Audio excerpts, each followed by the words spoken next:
not posted here in a minute, but I'm back and we can resume from where we stopped. I think the last video that I put out, I mentioned that the next time that I'll be coming on here, I'll be talking about traumatic withdrawals and how it works. So many times when you are traumatized, I've mentioned a couple of things that happens when you are in a state of distress, or when you're scared, or when you don't know how to cope with the world because you are scared of so many things, right? Because you don't want to be in that position anymore where you get to experience that thing that puts you in that particular state. So, apart from addiction, apart from isolation and all that, there is withdrawal. Now, this one is tricky because you can actually be present but withdrawn.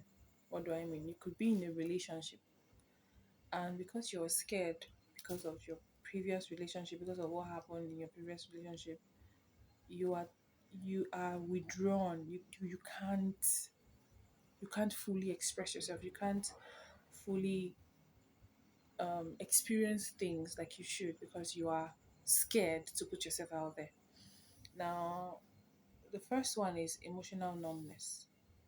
Like, you become so emotionally numb that you don't want to face things. Like, when maybe, for example, let me give an example. Let me use a relationship. Let's say you meet someone you like, you know that, okay, I like this person.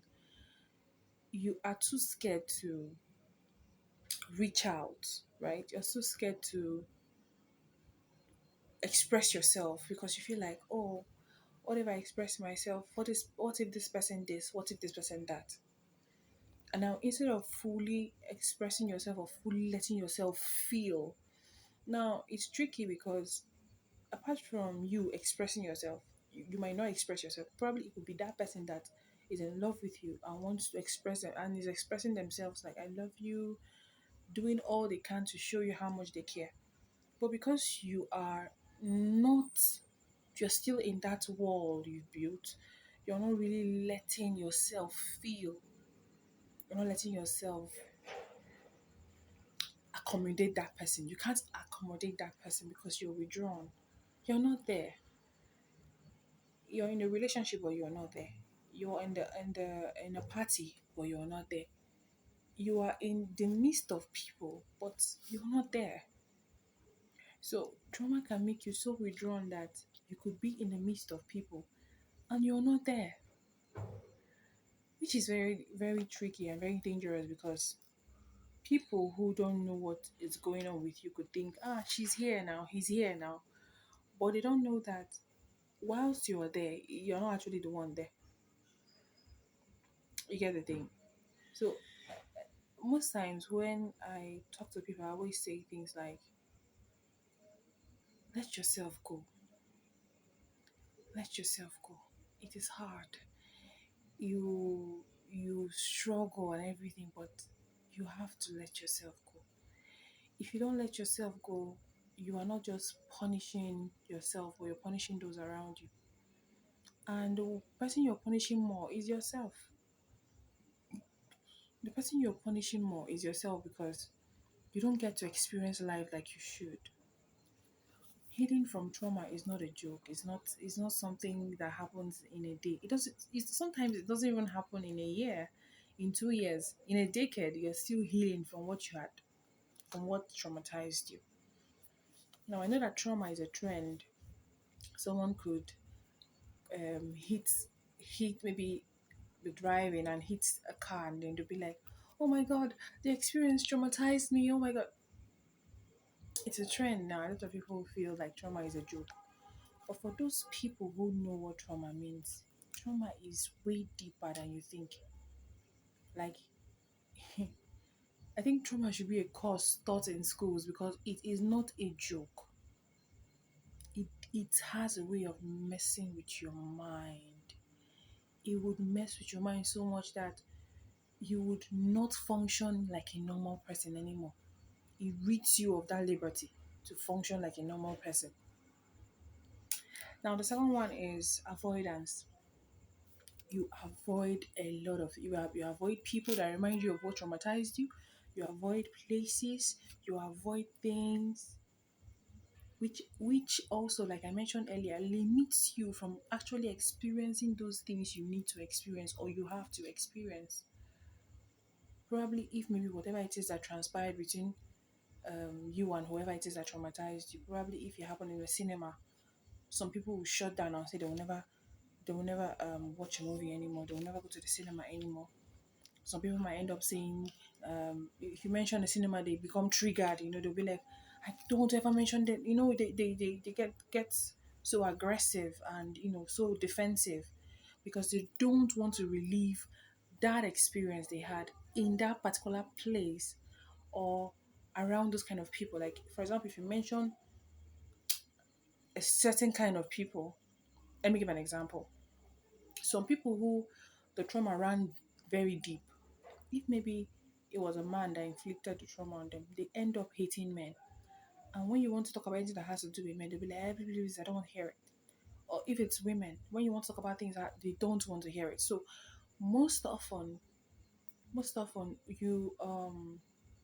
you see people avoiding a lot of environments, a lot of people, some discussions, some connections because they don't want, they just want to be in that place they feel is safe, which it's not safe because how long will you keep being there? It's just this scenario is just like when there is a war, right?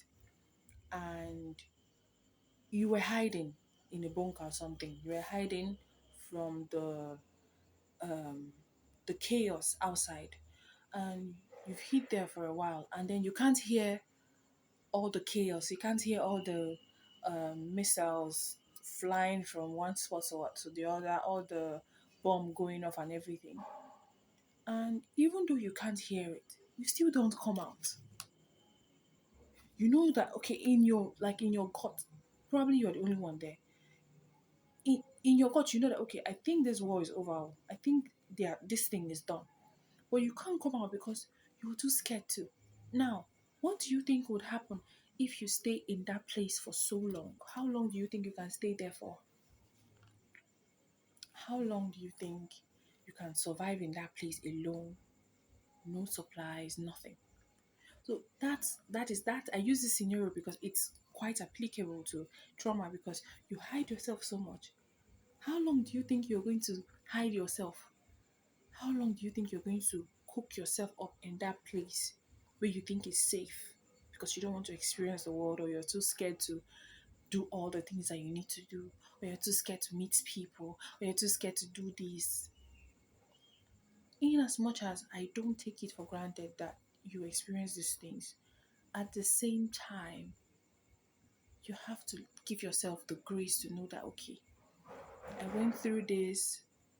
I have to give myself space for healing. I have to give myself space to experience the things that I need to experience to be better. To be better.